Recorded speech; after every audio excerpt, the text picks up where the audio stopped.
Time to see what January had to offer, guys. Welcome to Primetime Mitch. It's my top 5 for the month that's just ending. I've already done my 16 to 6 on my social media, on Instagram, TikTok. If you want to check those out, please go follow me. I appreciate a followers group expanding and all your opinions that you leave on my page. But these are the movies that I watched this month that made it to the top 5 for me. Not new releases as such, just what I've watched. So once you've hit that subscribe button, that like button, that share button, that notification bell, that's your bit done. Now sit back and enjoy my top 5, hopefully. Coming in at number 5 for January is Free Guy from 2021. This is a surprise. I really wasn't expecting to like this movie. I get a little bit overwhelmed by a lot of insanely outlandish visuals, CGI, all that kind of thing. Particularly harsh on CGI when it comes to the superhero movies and horror, because I think there's so much more can be done now that's a little less lazy. But in this movie, it absolutely works, because this film starring Ryan Reynolds, Jodie Comer, and Taika Waititi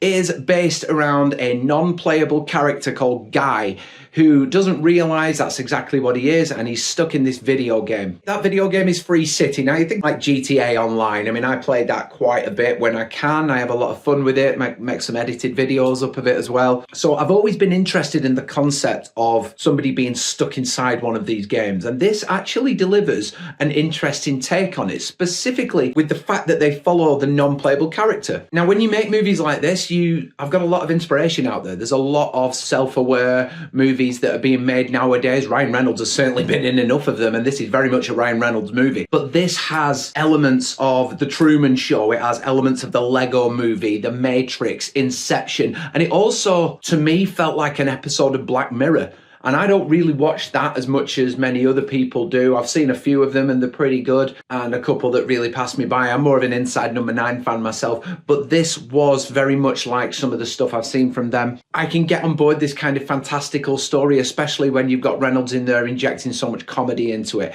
He is fantastic as that naive, unaware, chirpy optimist all the way through. You've seen this from him so many times, but he's an actor that can put this character to use in so many different stories. Jodie Comer shows her vocal skills off in this. I think she's from Liverpool, but she puts on a very well-to-do Southern UK accent in this and then switches to America as well. So I was impressed with her. She plays a really good role. And Taika Waititi is actually a fantastic parody of CEOs in general and people with power. And it seems at first like he's overdoing it a little bit, but then you sort of get why he's overdoing it. This is directed by Shawn Levy, obviously of Stranger Things fame and a variety of comedy movies over the last couple of decades. Worked with Steve Martin on Cheaper by the Dozen and the Pink Panther, so he's got a good history behind him. And this is another example of how he is able to adapt to the trends and what's going on in the world now. And the general premise is that Guy realizes he's this NPC after he puts on the glasses of the playable characters and realizes what's going on and how he can change things to suit and enjoy a bit of freedom. And the developers are watching this and thinking it's a hacker, and they have to try and find a way of putting him back in line and continuing as normal. I'm going to leave it at that. I do urge you to check this film out because there's a lot of satire on how we don't have physical media anymore. You know, I used to love the days of video games when I had the cases and they were all up on the shelf and there were so many options and choices.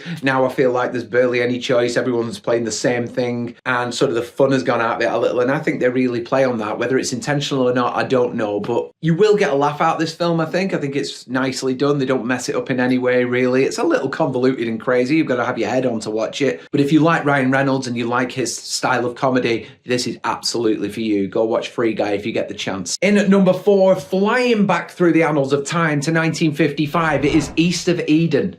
This movie features a stellar performance from James Dean as Cal. So you've got these brothers brought up by their father who's deeply religious and real man of faith, and their mother has apparently died according to their father. But then Cal obviously isn't buying this and he believes that she is still around, and he goes looking for her and finds out that she is a madam at a brothel, essentially. Jo Van Fleet plays the part very well, very stern-faced and unapologetic. And from then you just get this gut-wrenching movie about Cal trying to win money back that his father has lost in business, and There's one particular scene in this film that stands out for me that apparently was improvised, where he is rejected by his father, and instead of just turning his back on him in anger, he cries and tries to hold on to him and embrace him in the hope that that love will finally come through. It's a real tour de force from James Dean in this movie, and unfortunately it's the only one he ever saw in full production in its entirety, and only one of 3 to be released in his lifetime. A real loss to cinema. Big mentions for Raymond Massey, who plays Adam Trask, the father. He is known for playing Abraham Lincoln in several different roles, and you can see why,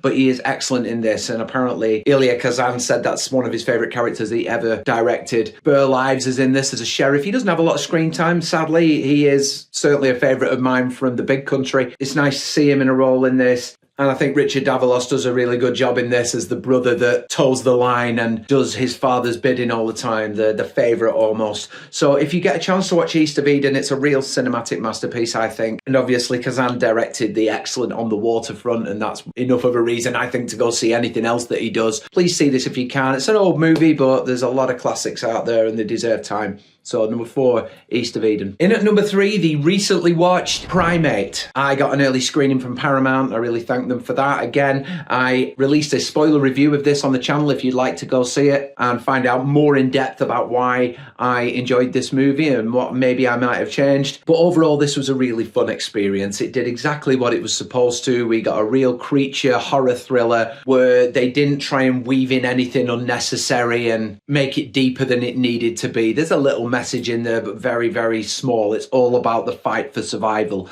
The animatronics, the practical effects in this really shine through, particularly in this era where we don't see enough of it. They rely on them here and they do a great job of it. It's also quite subtle, there's that word again, in its delivery, because there's a lot of scenes which are very dark. There's a lot of cut scenes, very quick and fast, but you just about get certain glimpses of things and you can feel it more than see it. But there's a certain scene in it which is absolutely chef's kiss when it comes to practicals. If you are interested in your creature movies, you're interested in silly, I don't want to say dumb and silly because that actually makes it sound like it's not a very good movie. That's not the case. It's dumb and silly in terms of it isn't deep, it isn't layered, it is just exactly what it is. And if you want a real popcorn flick to go and enjoy, Primate is the one. Really good performances in this. Johnny Sequoia in particular, I think, is going to go quite far off the back of this performance. And I think certainly in horror she fits it, but I don't know what else she's capable of doing. She certainly went through the emotions in this one. But one thing I will say about this movie is they don't allow the emotion to take over too much. They give you a little bit of the good side of Ben, the monkey,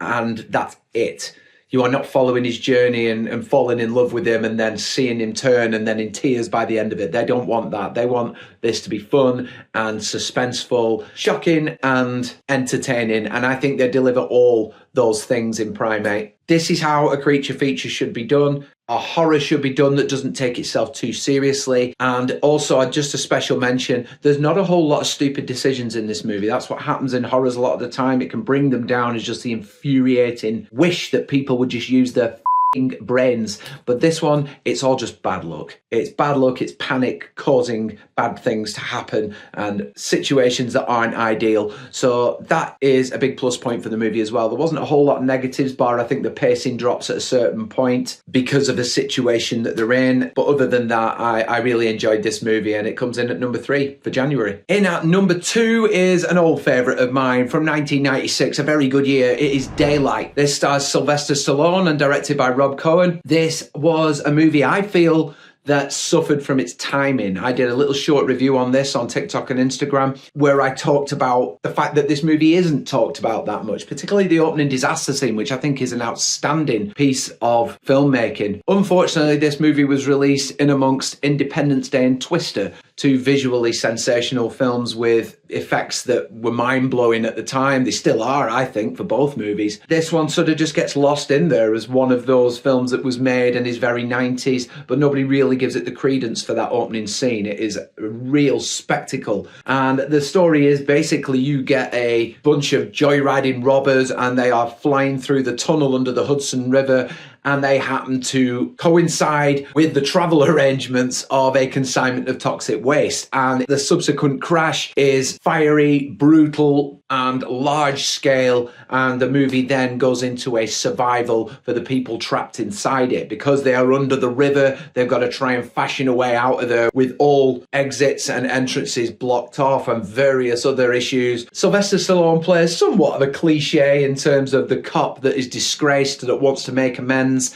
and he goes down there voluntarily to try and get these people out. And Stan Shaw, who weirdly, when I read back through the Wikipedia and the IMDb on this, doesn't really get mentioned, but his performance as George was quite gripping, emotional and tragic. You got Sage Stallone in this as well, making an appearance as one of the juveniles that escapes from the van that they were being transported in. Viggo Mortensen also appears as Roy Nord in this. He's a sort of a celebrity known for his climbing and expeditions and thinks he can save everybody. So that's an interesting cameo that you forget he's part of, to be honest. It can get frustrating at times when you get everybody arguing with each other instead of just trying to listen to the guy that's voluntarily gone down there to help them. You know, he doesn't have to be there, but they sort of won't listen and all that. That can get frustrating, but that's sort of par for the course in these kind of movies. And sometimes I don't think it always hits with the emotional side of things once you've gone past the George story, and you've got to suspend a little disbelief at the end with the finish, because it sort of takes a lot of thinking as to how they managed to work out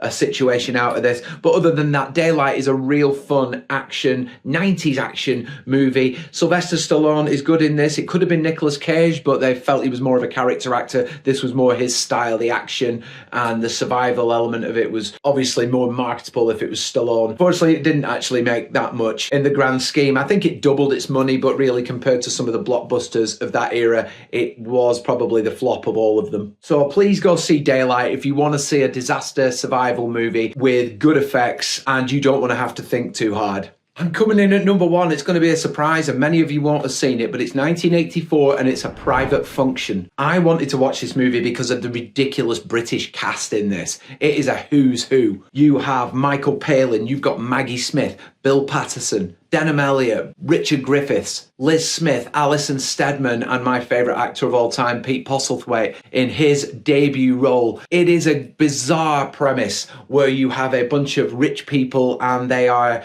illegally going about fattening up this pig during the times of rations in the war. When everyone else is struggling, they are fattening this illegal pig up to be served as a lunch for the royal wedding in their little private function that they have going on. And it's just a comedy of very British proportions, let's say. If you don't like your stripped down, basic British hard times movies, you might not appreciate this. If you like wartime movies, if you like even kitchen sink dramas and things like that, which I love, this one is the one for you. And if you like pigs, maybe this might not be the one for you, certainly not towards the finish, but it is quite realistic in the way people behave, particularly the hierarchy. And Michael Palin is the accidental protagonist. He doesn't want to be stuck in the middle of all this. He's just a normal guy out of everybody, but he is right in the thick of it, and he has a wife there who is suffering because she doesn't think he's making anything of himself, and he's almost embarrassed about him. And I said in my Letterboxd review, it's quite nice to see a movie that focuses on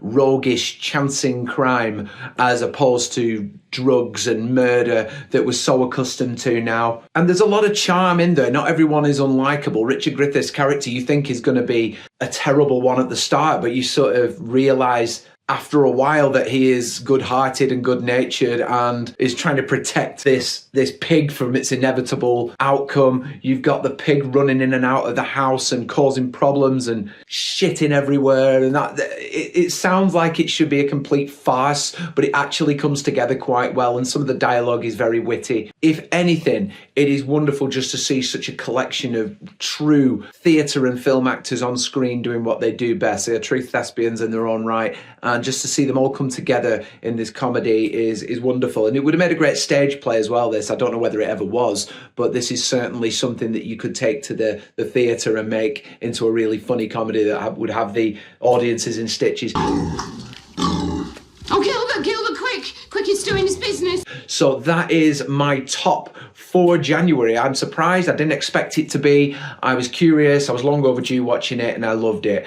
If you've not seen it, give it a try. It might not be for you, depends what you like, but it certainly was for me.